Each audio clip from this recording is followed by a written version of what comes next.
Tere! Minu nimi on Aljona Suržikova, ma olen filmirežissöör. Aastal 2012 me ostsime seda maja, tegime seda korda ja tegime siin Käru heategude muuseumi.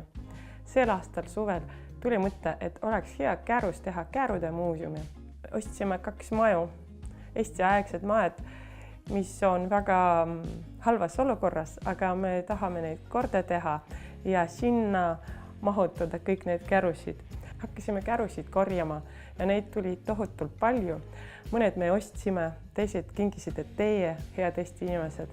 Paljud kärusid vajavad renoveerimist ja paljud Eesti-aegsed kärusid ja saariaegsed kärusid me tahame veel osta.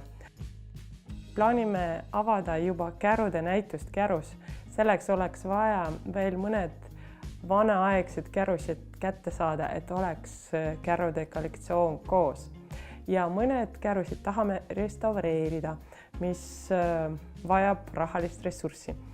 Palume teid, head Eesti inimesed, aidata seda mõtet tõesti lõpuni viia ja teha Kärude näitust Kärus.